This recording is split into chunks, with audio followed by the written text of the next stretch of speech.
नमस्कार, मैं सत्येंद्र सिंह स्वागत करता हूं देवांश शो पर आपका। इसके पहले के चैप्टर में हमने गुरु ग्रह के गोचर पर बात किया था, जुपिटर के ट्रांजिट पर बात किया था। आज हम गुरु ग्रह की स्पेशल दृष्टियां जो है, special aspects of Jupiter planet पर बात करेंगे कि गुरु ग्रह की दृष्टियां जिन भी घरों पर या जिन भी ग्रहों पर जाती हैं तो किसी भी लाइफ के या किसी भी पर्सन के पर्टिकुलर डोमेन में क्या चेंज आते हैं। पॉजिटिव, ज़्यादातर पॉजिटिव ही आते हैं।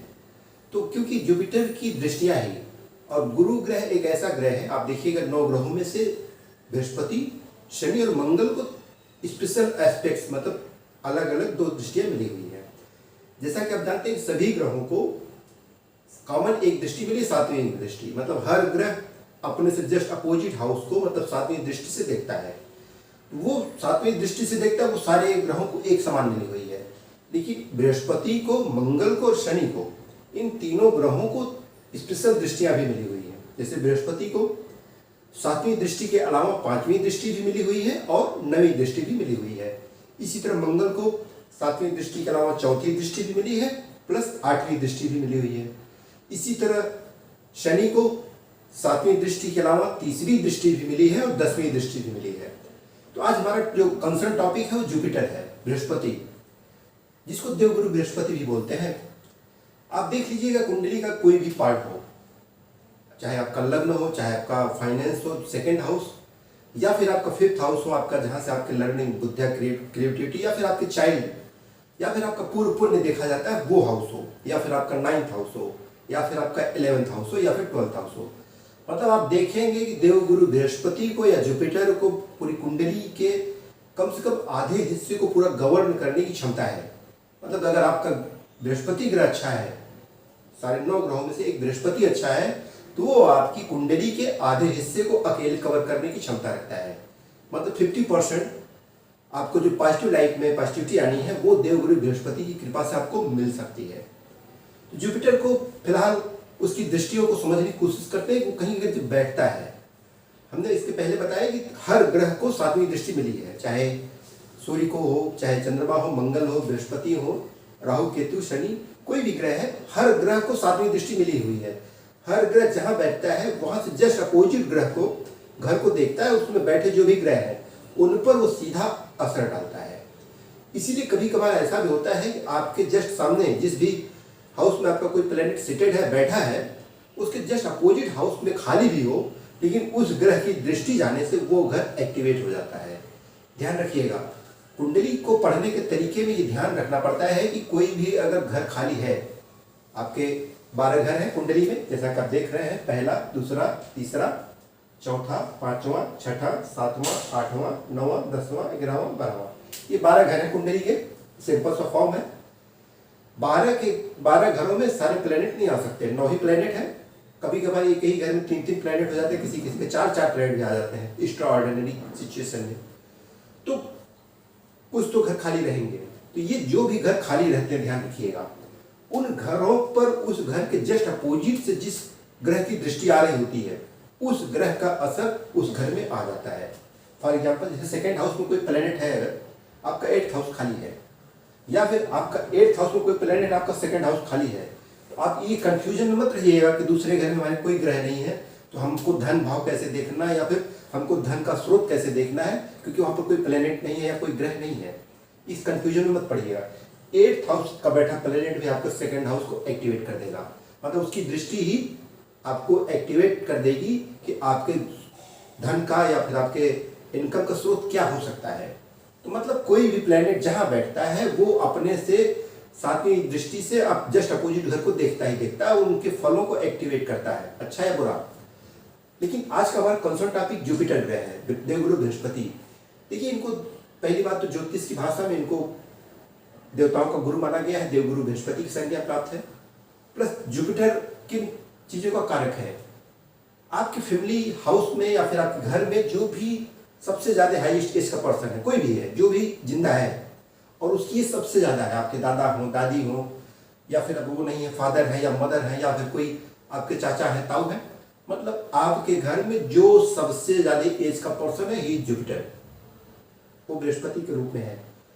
आप बीएनएन की भाषा में समझेंगे, बीएनएन की भाषा में आप जुपिटर स्वयं आप है। इसीलिए बीएनएल में आप देखेंगे कि जुपिटर जिस भी राशि में बैठता है उसके एट्रीब्यूट्स या उसके कार्यकर्ता या उसके पूरे सिम्टम्स आपकी लाइफ में दिन पर दिन इम्प्रूव होते चले जाते हैं। आप सीधा उसी राशि के अकॉर्डिंग आपका पूरा लाइफ स्टाइल, आपकी रिप्रेजेंटेशन और आपके ऑरा की कंडीशन बदलती चली जाती है जैसे जैसे आपकी उम्र बढ़ती है। क्योंकि कोई भी व्यक्ति एक्ट उसी अकॉर्डिंग करता है जिस घर में या फिर जिस राशि में उसका बृहस्पति रहता है। तो मैंने एक सिंपल सा फॉर्म बताया है कि देवगुरु बृहस्पति, आपके घर में जो सबसे हाईएस्ट इसका पर्सन है वो देवगुरु बृहस्पति है। आपका नॉलेज या फिर आपका विवेक वो जुपिटर है। आपकी लंबी धार्मिक यात्रा वो जुपिटर से रिप्रेजेंट होती है। मंदिर में आप जाते हैं तो आपके घर का जो भी जहाँ पर भी आप पूजा करते हैं वो जुपिटर से रिप्रेजेंट होता है। जो भी धार्मिक पुस्तकें हैं वो जुपिटर से रिप्रेजेंट होती हैं। मंदिर में आप गए, आपने जिस भी पुजारी वहाँ है वो जुपिटर से रिप्रेजेंट होते हैं। मंदिर ऑलरेडी जुपिटर से रिप्रेजेंट होता है बट वहाँ का पुजारी भी जुपिटर को रिप्रेजेंट करता है। तो देवगुरु बृहस्पति को अच्छा रखने का तरीका भी बता देंगे, पहले इसकी स्पेशल दृष्टियों को समझ लीजिए। 7वीं दृष्टि मिली है, मैंने बता दिया। देवगुरु बृहस्पति को 2 स्पेशल दृष्टि और मिली है, 5 और 9। ये 2 दृष्टियां और मिली हैं, मतलब 7 तो सभी के पास है। ये 2 स्पेशल दृष्टियां देवगुरु बृहस्पति को प्राप्त है। तो ये मान लीजिए कि देवगुरु बृहस्पति जहां बैठेंगे 7वीं दृष्टि जस्ट अपोजिट हाउस पर डालेंगे, लेकिन 5वीं दृष्टि और 9वीं दृष्टि, ये 5वीं और 9वीं दृष्टि देवगुरु बृहस्पति के जिस भी घर पर जाती है या फिर जिस भी ग्रह पर जाती है वहां पर गंगा जल की तरह जैसे कोई चीज छिड़क दी जाए और वो पूरी तरह से डिवाइन ब्लेस्ड एनर्जी के साथ चार्ज हो जाए, वो सिचुएशन क्रिएट हो जाती है। इसीलिए देवगुरु बृहस्पति की दृष्टियां खराब से खराब प्लेनेट पर भी जा रही हो, वो खराब से खराब प्लेनेट भी आपको रिजल्ट उतने खराब नहीं दे पाता जितने खराब वो दे सकता था। इसीलिए देवगुरु बृहस्पति की दृष्टियां जिस भी प्लेनेट या जिस भी ग्रह पर जाती है, जिस भी घर पर जाती हैं, आपकी कुंडली के कई दोषों को समाप्त करने की पूरी क्षमता देवगुरु बृहस्पति में है। मान लेते हैं हम लग्न में देवगुरु बृहस्पति हैं, एक फॉर एग्जाम्पल बृहस्पति लग्न में ही है, ठीक है।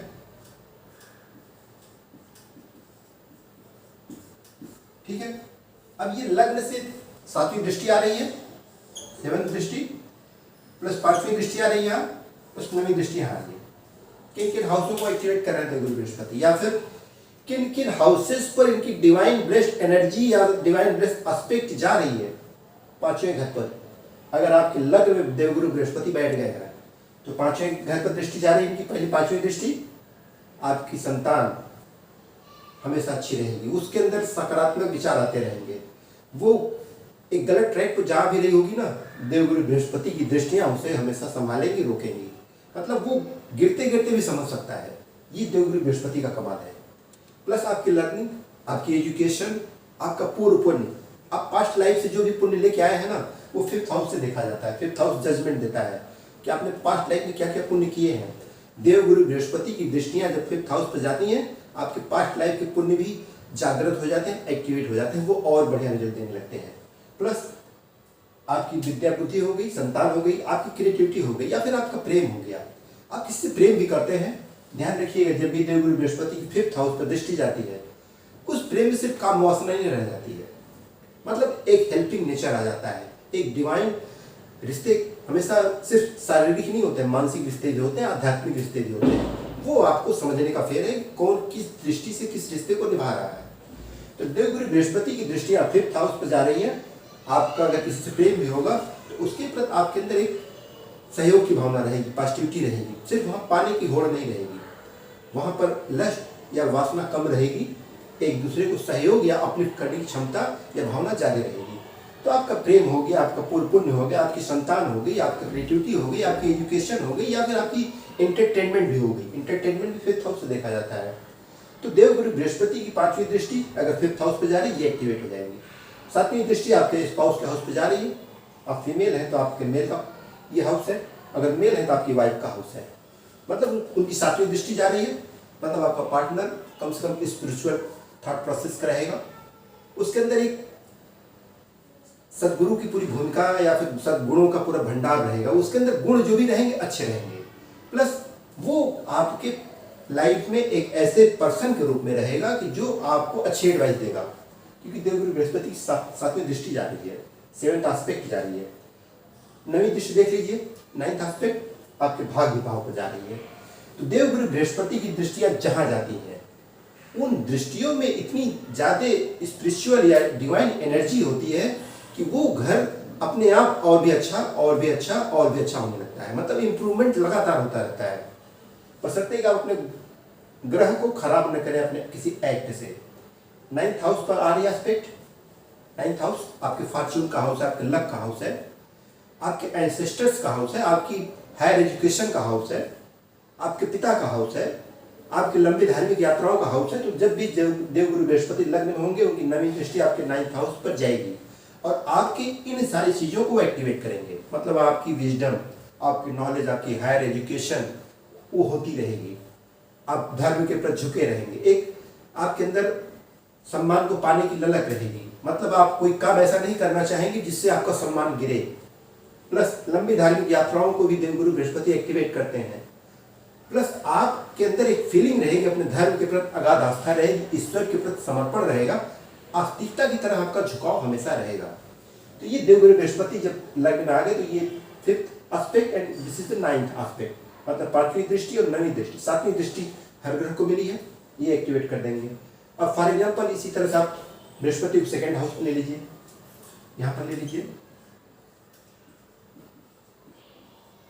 अब 2nd हाउस से इनकी दृष्टि कहाँ जा रही है? 5वीं दृष्टि 6th हाउस पर आ गई और 9वीं दृष्टि 10th हाउस पर आ गई। ठीक है। अब देवगुरु बृहस्पति जब दूसरे भाव में हो गए तो पहली बात आपकी वाणी में एक ओज और तेज होगा, माथा चौड़ा हो जाएगा। क्योंकि बॉडी के रेफरेंस में देखें तो 2nd हाउस आपका ये माथे के ऊपर का हिस्सा, ये आपका फेस, ये 2nd हाउस से रिप्रेजेंट होता है। बॉडी के पार्ट भी हर हाउस से रिप्रेजेंट होते हैं। आपका 1st हाउस ना आपके सर को रिप्रेजेंट करता है, आपके माथे तक के पोर्शन को 1st हाउस रिप्रेजेंट करता है। लेकिन 2nd हाउस आपके होंठ के ऊपर से लेके गले तक के पोर्शन को 2nd हाउस रिप्रेजेंट करता है। तो इसीलिए जब 2nd हाउस में शुभ प्लेनेट होते हैं, अच्छे प्लेनेट होते हैं, आदमी की स्पीच अच्छी हो जाती है, आदमी किसी को अपशब्द नहीं बोल पाता है।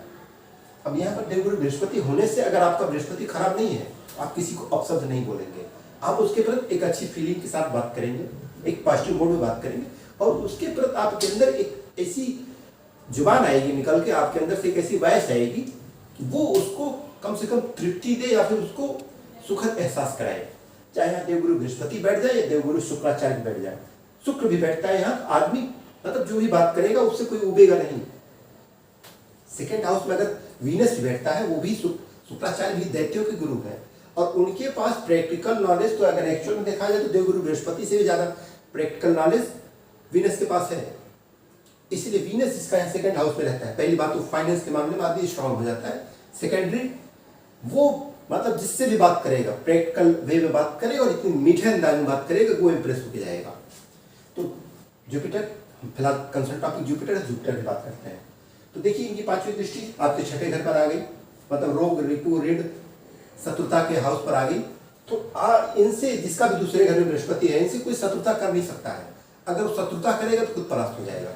सेकंड, इनके अंदर कोई रोग होगा या कोई कर्जा होगा तो देवगुरु बृहस्पति अगर अच्छे हैं तो हेल्प करते रहेंगे, आपको रोगों से मुक्ति दिला देंगे, आपको कर्जों से मुक्ति दिला देंगे। प्लस ये 6th हाउस ना आपके सर्विसेज का भी है, मतलब आपकी जॉब, आप किसी फॉर्म में नौकरी कर रहे हैं, सेवा दे रहे हैं। आप देखिए सेवा का इन द सेंस किसी मठ या मंदिर में ही सेवा नहीं दी जाती, आप किसी कंपनी में या किसी एमएनसी में आप अगर सर्विसेज दे रहे हैं, उसके एवज में आप भले मूल्य ले रहे हैं लेकिन आप वहाँ सर्विसेज दे रहे हैं।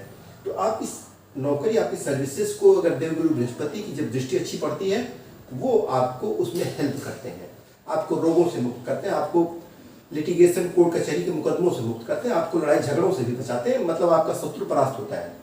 अब इनकी नवी दृष्टि आपके 10th हाउस पर जाएंगे। 10th house is the house of your profession, 10th house is the house of your career, 10th house is the house of your status, 10th house is the house of your authority in the society, मतलब आपका जो भी समाज में वर्चस्व आना है, जो भी समाज में आपको नेम फेम मिलना है या फिर आपका प्रोफेशन कैसा होना है, वो 10th हाउस से देखा जाता है। देवगुरु बृहस्पति की नवी दृष्टि एक अमृत के समान गंगा जल छिड़क रहे हैं 10th हाउस पर, मतलब दूसरे घर में बैठा हुआ देवगुरु बृहस्पति की दृष्टियां, 5वीं दृष्टि 6ठे घर पर आ गई, 7वीं दृष्टि ठीक 8वें घर पर आ गई और 9वीं दृष्टि आ गई 10वें घर पर। मतलब आपका छठा घर, आपका आठवां घर और आपका 10वां घर एक्टिवेट हो गया, और मतलब एक डिवाइन ब्लेस्ड एनर्जी के साथ एक्टिवेट हो गया। तो ऐसे पर्सन पर देखिए 7वीं दृष्टि सीट 8वें घर पर आ जाएगी। तो ऐसा व्यक्ति ना हिडन चीजों को ढूंढता रहेगा, और हिडन चीजों में भी वो स्पिरिचुअलिटी ढूंढेगा, वो मेडिटेशन की तरफ जाने की कोशिश करेगा। जब दूसरे घर में बृहस्पति होंगे, 7वीं दृष्टि आ रही है 8वें घर पर, इनकी 7वीं, दूसरे घर से 7वीं दृष्टि 8वें घर पर आ रही है सीधी। ऐसा व्यक्ति ना हिडन चीजों में स्पिरिचुअलिटी ढूंढेगा, वो मेडिटेशन की तरफ जाने की कोशिश करेगा।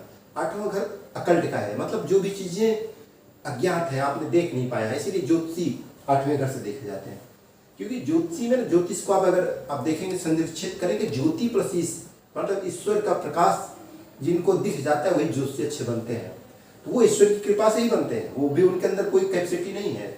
अगर ज्योतिष को अगर मैं डिलीवर कर रहा हूँ तो वो उनकी कृपा है ईश्वर की, उन्होंने मुझे चुना है, आप इसको प्रोफेशन में लाइए, तो उनकी एनर्जी है। 8th हाउस एक्टिवेट होगा, ईश्वर की कृपा होगी।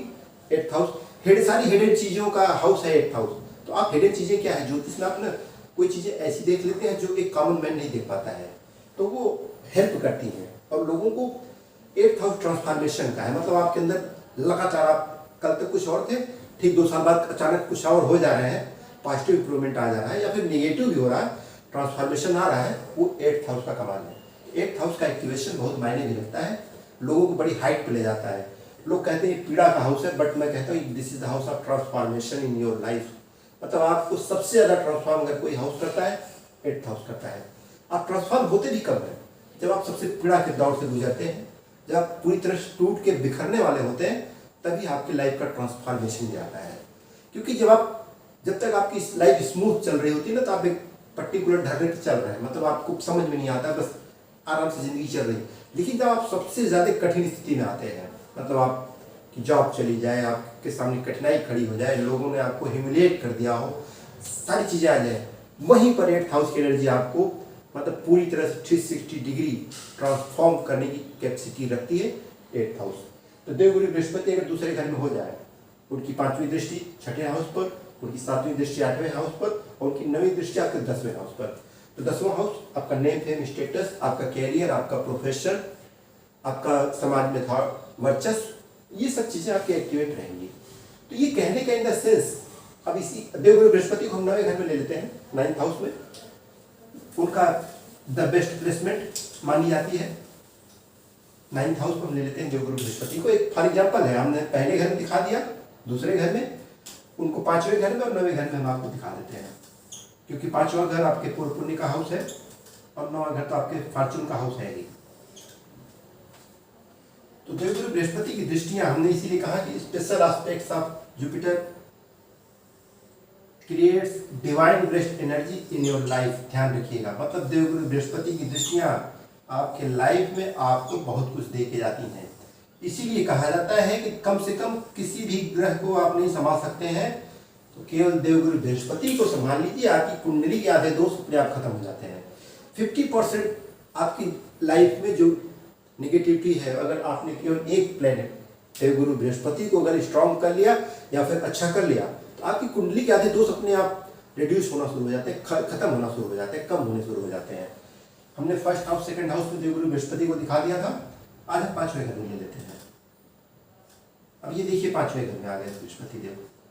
अब इनकी 5वीं दृष्टि कहाँ जाएगी, 1 2 3 4 5, मतलब 5वीं दृष्टि 9वें हाउस पर आ गई, 9th हाउस।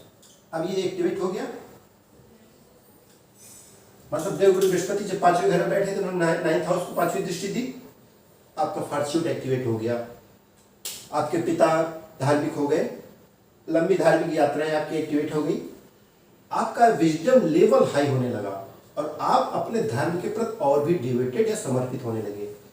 आपके एंसेस्टर्स जो आपके पूर्वज हैं, वो उनको तक जो है डिवाइन ब्लेस्ड एनर्जी मिलने लगती है। और आपके कर्म सत्कर्म, क्योंकि आपको जो फ्री विल मिला हुआ है ना, वो अगर देवगुरु बृहस्पति 5वें हाउस में है, this is the house of past life Fortune, this is the house of present life Fortune. इस हाउस से आप 9th हाउस से आप जो कर रहे हैं इस लाइफ में, वही जाके जब आपका नेक्स्ट बर्थ होगा ना, वो 5th हाउस में आपके झलक के आएगा। चार्ट ऐसे ही नहीं बनता है। मैं तो कहता हूँ कि आपका जो चार्ट है, ये आपकी इस लाइफ का चार्ट है ही नहीं। ये आपके पास्ट लाइफ का चार्ट है। एक बच्चा आया, उसने तो अभी कोई काम यहाँ किया ही नहीं, कोई कर्म नहीं किया, उसको चार्ट क्यों मिल गया? उसका 9th हाउस में जुपिटर बैठ गया, 5th हाउस में बैठ गया, लग्न में बैठ गया, 2nd हाउस में बैठ गया, किसी हाउस में कोई भी प्लेनेट बैठ गया, तो उसने कौन सा कर्म किया? पिछले जन्म उसने जो कर्म किया था, या फिर वो जिस जर्नी पर था, लाइफ के जिस पाथ पर था, और जब उसने अपना शरीर छोड़ा, उसकी आत्मा ने नया शरीर धारण किया, वो चार्ट एक्टिवेट होके आ गया। ये आपका कोई किसी भी व्यक्ति का कुंडली है, ये ध्यान रखिएगा, वो उस व्यक्ति के पास्ट लाइफ की कुंडली है, और उसमें सारी चीजें आपकी डेस्टाइन है कि आप इस जर्नी पर थे, इसी को कंटिन्यू करिए। आपके लिए ये फॉर्च्यून है और ये आपके लिए फ्री विल है। तो फ्री विल तो 50% रहती है कुंडली में, वो आपके ऊपर डिपेंड करता है कि आप उसको पॉजिटिव ले जाते हैं, नेगेटिव ले जाते हैं। क्योंकि भगवान शिव की पूजा तो रावण ने भी की, भगवान शिव की पूजा राम ने भी की, बट इंटेंट डिफरेंट थे, इसीलिए कोई मर्यादा पुरुषोत्तम बनता है, कोई महापापी रावण कहलाता है। डिफरेंस यही है। पूजा उसी ईश्वर की उन्होंने भी की, एनर्जी उन दोनों ने एक ही पाई। तो कहने का मतलब है कि जब 5वें घर में बृहस्पति देव बैठेंगे, उनकी 5वीं दृष्टि आपके 9वें घर पे गई, आपका भाग्य एक्टिवेट हुआ, आपकी लंबी धार्मिक यात्राएं एक्टिवेट हुई, आपके एंसेस्टर्स को एक डिवाइन ब्लेस्ड एनर्जी एक्टिवेट हो गई, आपके फादर भी राइज करेंगे लाइफ में, प्लस आपके अंदर का जो विजडम है वो ग्रो करेगा। देखिए, इंटेलेक्ट और विजडम में डिफरेंस है। इंटेलेक्ट जो है वो मरकरी से रिप्रेजेंट होता है, बट विजडम हमेशा जुपिटर से रिप्रेजेंट होता है। तो देवगुरु बृहस्पति की 5वीं दृष्टि यहाँ आ गई, 7वीं दृष्टि देवगुरु बृहस्पति की 11th हाउस पर आ गई, और उनकी 9वीं दृष्टि आपके लग्न पर आ गई, ठीक है, असेंडेंट पर। अब किसी भी प्लेनेट की दृष्टि, और वो भी अगर देवगुरु बृहस्पति की दृष्टि हो और आपके लग्न भाव पर जा रही हो, आपका शरीर हमेशा हेल्दी रहेगा, प्लस आपका लग्न आपको होल लाइफ रिप्रेजेंट करता है, तो आप होल लाइफ स्पिरिचुअल पर्सन रहेंगे, या फिर होल लाइफ आप कम से कम हेल्दी रहेंगे। हेल्दी इन द सेंस आप थॉट प्रोसेस से भी हेल्दी रहेंगे, प्लस फिजिकली भी, बॉडिकली भी आप हेल्दी रहेंगे। हेल्दी होने का सेंस केवल बॉडी के ही रूप में नहीं होता है कि आप हट्टे कट्टे हैं। हट्टे कट्टे लोग भी अनहेल्दी थॉट्स रखते हैं, लेकिन अगर देवगुरु बृहस्पति की यहाँ से 9वीं दृष्टि जा रही है, this is the 9th aspect ना, ये आपके यहाँ से 9वीं दृष्टि जा रही है, ठीक है, 9वीं दृष्टि यहाँ आ रही है, आपका थॉट प्रोसेस हेल्दी रहेगा, आप मतलब सकारात्मक विचारों से भरे रहेंगे, आप लोगों के लिए, समाज के लिए, भलाई के लिए कार्य करते रहेंगे। जहाँ से एस्पेक्ट जा रही, मतलब 9वीं दृष्टि जा रही, वो एक्टिवेट कर रही है। तो देवगुरु बृहस्पति की दृष्टियां बस सीधा फार्मूला है, सीधा फंडा है कि देवगुरु बृहस्पति की दृष्टियां जहां भी जाती हैं, जिस भी घर पर जाती हैं या फिर जिस भी ग्रह पर जाती है, वो घर या वो ग्रह, उसके ऊपर गंगा जल आ जाता है, गंगा जल छिड़क दिया जाता है, डिवाइन एनर्जी आ जाती है। तो देवगुरु बृहस्पति की दृष्टियां इसी तरह, मैंने पहले घर से आपको एग्जाम्पल दे दिया, दूसरे घर से, 5वें घर से, हम 9वें घर से भी आपको दिखा देते हैं। मान लेते हैं यहाँ देवगुरु बृहस्पति 9th हाउस में आ गए, ठीक है, 5th हाउस को मैंने आपको एक्सप्लेन कर दिया, 9th हाउस को मैं एक्सप्लेन कर देता हूँ कि मान लेते हैं देवगुरु बृहस्पति आपके 9th हाउस में आ गए, ठीक है।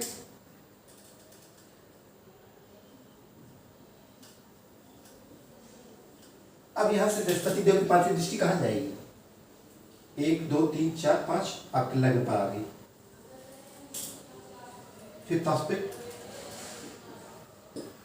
5वीं दृष्टि की लग्न पर आ गई। मतलब ये व्यक्ति यहाँ कोई भी चाहे नेगेटिव प्लेन में बैठा होगा, राहु केतु शनि कोई भी बैठे होंगे, लेकिन अगर यहाँ देवगुरु बृहस्पति की दृष्टि आ रही है, वो उतने बुरे रिजल्ट नहीं दे पाएंगे। इसीलिए मैं बार बार कहता हूँ कि कम से कम 2 ग्रहों को, आपका चंद्रमा, आपका मून और आपका जुपिटर या बृहस्पति, अगर ये दोनों अच्छे हैं, सन तो आपको मान लीजिए नेम फेम दे देगा, गवर्नमेंट जॉब दे देगा, अथॉरिटी दे देगा, बट ये अगर ये 2 ग्रह अच्छे हैं, क्योंकि मून आपकी थिंकिंग है, आपका मन है, आपका मन अगर अच्छा है, थिंकिंग थॉट प्रोसेस अच्छी है, और देवगुरु बृहस्पति की दृष्टि भी अगर जा रही है इन केस, या फिर देवगुरु बृहस्पति भी अच्छे हैं और उनकी दृष्टियां पड़ रही हैं आपके लग्न पर, तो जाहिर सी बात है आपके अगर असेंडेंट पर देवगुरु बृहस्पति की 9वें भाव से 5वीं दृष्टि जा रही है, आपका थॉट प्रोसेस चाहे जितना भी निगेटिव होगा, आप चाहे जितने भी डिप्रेशन में रहेंगे, तो भी आप उभर के बाहर आ जाएंगे।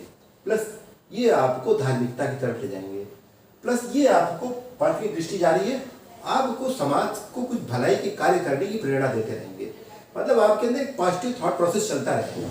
ये है देवगुरु बृहस्पति की स्पेशल दृष्टियों की पूरी कंडीशन। वो जहाँ भी दृष्टियाँ देवगुरु बृहस्पति की पड़ती हैं, उस घर पर या उस प्लेनेट पर एक तरह से समझ लीजिए कि कोई ईश्वरी ऊर्जा आ जाती है, मतलब वो एक डिवाइन ब्लेस्ड एनर्जी आ जाती है और वो आपको हमेशा के लिए ग्रो करने की पूरी क्षमता देती है। मतलब आप पॉजिटिव एटीट्यूड के साथ ग्रो करते हैं।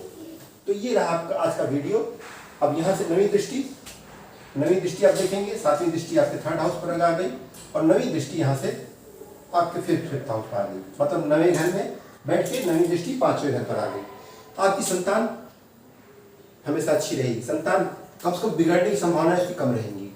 अब आज का सोशल मीडिया का दौर है। मैंने अभी आज की घटना देखी, महाराष्ट्र में कोई बच्चा सिर्फ आईफोन के लिए पहाड़ी पर जा रहा है और जिद में उसको लोग बना रहे हैं, गांव वाले बना रहे हैं, मैट लगा रहे हैं, बेटा नहीं कुछ नहीं करना है, लेकिन इसी जिद करते करते वो कूद रहा है और पिता जब बचाने की कोशिश कर रहा था वो भी उसी में फंस के ट्रैप में कूद रहे हैं, गिर रहे हैं। और इन दोनों को गिरता हुआ देख के मदर भी उसकी इतनी डिप्रेशन में आ रही, वो भी कूद जा रही। मतलब एक छोटी सी जिद के चलते, एक आईफोन मोबाइल की जिद के चलते 3 जिंदगियां जा रही हैं। मैं तो समझता हूँ कि बच्चों को ना आप अगर कुछ नहीं बना सकते तो उनको सिर्फ मेडिटेशन और स्पिरिचुअलिटी की तरफ ले जाइए, कुछ भी मत दीजिए उनको। वो अगर उनके थॉट प्रोसेस अच्छी रहेगी, मतलब अगर किसी की विद्या बुद्धि अच्छी है, उसकी हेल्थ अच्छी है, तो क्यों जाएगा किसी दिशा में। बट मैं तो समझता हूँ सोशल मीडिया और मोबाइल ने आज जिन जी के जो आंदोलन हुए, मैं उन पर भी कमेंट नहीं करना चाहता हूँ, बट अभी सीजेपी के जो आंदोलन हुआ, उस आंदोलन की जो अच्छाइयाँ रही मैं उनका मैं स्वागत करता हूँ, लेकिन उस आंदोलन में कुछ निगेटिविटी भी रही। जैन जी ने बहुत सारे माननीय प्रधानमंत्री जी को अभद्र भाषा में गालियाँ दी। ये आपके जुपिटर को खराब कर रहा है। देवगुरु बृहस्पति को अच्छा रखने के उपाय भी बोल देता हूँ, क्योंकि दृष्टि आपने समझ ली कि बृहस्पति देव को 5वीं दृष्टि, 7वीं दृष्टि और 9वीं दृष्टि मिली है। 7वीं दृष्टि हर ग्रह को मिली है, देवगुरु बृहस्पति को 5वीं और 9वीं स्पेशल दृष्टियां मिली हैं। This are the special aspects of Jupiter planet. तो देवगुरु बृहस्पति की दृष्टियां जहां भी जाती हैं, जिस भी घर पर जाती हैं, जिस ग्रह पर जाती हैं, वहां पर एक ईश्वरी कृपा आ जाती है, डिवाइन ब्लेस्ड एनर्जी वहां पर गंगा जल की तरह पहुंच जाती है। बृहस्पति को अच्छा रखने का उपाय, अपने घर में जो भी बुजुर्ग हैं, जो भी सीनियर पर्सन है, उनको रिस्पेक्ट दीजिए, उनको प्रणाम कीजिए, उनका पैर छूइए, आपका जुपिटर एनहेंस हो जाएगा। मंदिर में आप जा रहे हैं, आपने अपने ईश्वर को, इष्ट को आपने प्रणाम किया, अगर वहाँ मंदिर का पुजारी, उनको भी पूरी श्रद्धा से प्रणाम करके जाइए, क्योंकि वह भी जुपिटर से रिप्रेजेंट होते हैं। मंदिर जितने भी तीर्थ स्थान वो जुपिटर से रिप्रेजेंट होते हैं, मतलब वो बृहस्पति के खुद रूप है मंदिर सारे। आपके घर का पूजा स्थल बृहस्पति का स्थान, मतलब वो बृहस्पति का स्थान है, वो जुपिटर का ही फॉर्म है। धार्मिक पुस्तकें आपके जुपिटर का फॉर्म है।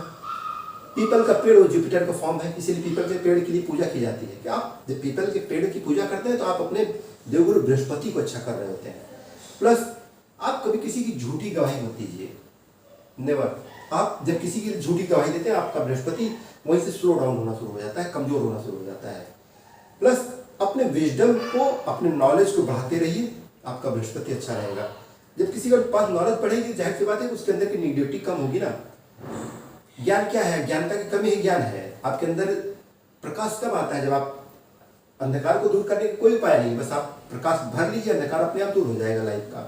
तो जीवन में भी अंधकार है लोगों के, उनके हर क्षेत्र में अंधकार दिख रहा है, तो आप वहां पर बस केवल अपने ज्ञान की रोशनी बढ़ाइए, अंधकार अपने आप मिटता चला जाएगा।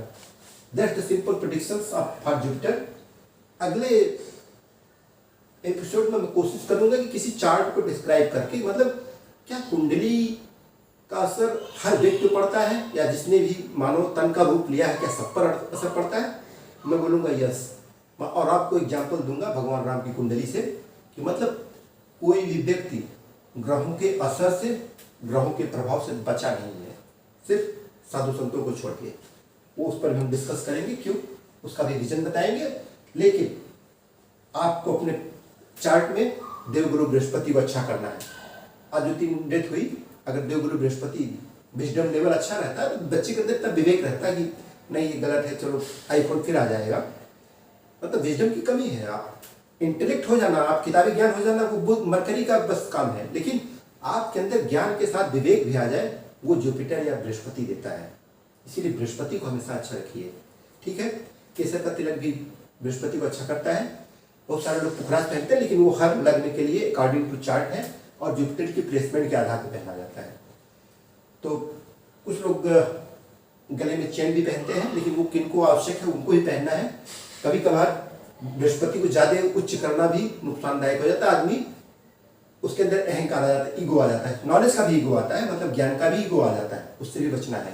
मतलब आपके पास चाहे जितनी नॉलेज हो जाए, आपके अंदर कम से कम विनम्रता रहनी जरूरी है। अगर आपके साथ ज्ञान के साथ विनम्रता नहीं है, बृहस्पति आपके खराब होते चले जाएंगे, ध्यान रखिएगा। नॉलेज तो आप किताब पढ़ के भी आपके अंदर नॉलेज आ सकती है, बट विजडम, आपके अंदर विवेक कब आता है ना, जब डिवाइन ब्लेस्ड एनर्जी की कृपा आती है, तभी आपका देवगुरु बृहस्पति अच्छा होता है। आपने टाइम दिया इस वीडियो के लिए, आपका सो थैंक्स। आप इस वीडियो को थोड़ा सा और भी ज़्यादा सब्सक्राइब कीजिए और भी ज़्यादा इसको सर्कुलेट कीजिए। हालांकि लोग लगातार बढ़ रहे हैं और मैं इसके लिए सभी का धन्यवाद भी करता हूँ। देवगुरु बृहस्पति को चाहे जिस भी चार्ट में, आपका चार्ट हो, आपके बच्चे का हो, आपकी बेटी का हो, आपके किसी फ्रेंड का हो, किसी का भी हो, उसके चार्ट में बृहस्पति और चंद्रमा को हमेशा अच्छा रखने की कोशिश कीजिए, तभी लाइफ में वो स्ट्रगल करके निकल पाएगा। अन्यथा जिस ढंग से लोग छोटी छोटी बातों पर मरने मारने पर उतारू हो रहा है ना, this is not solution for any person. Thanks. अगले हम टॉपिक में किसी चार्ट को लेकर डिस्कस करेंगे। धन्यवाद। जय श्री राम।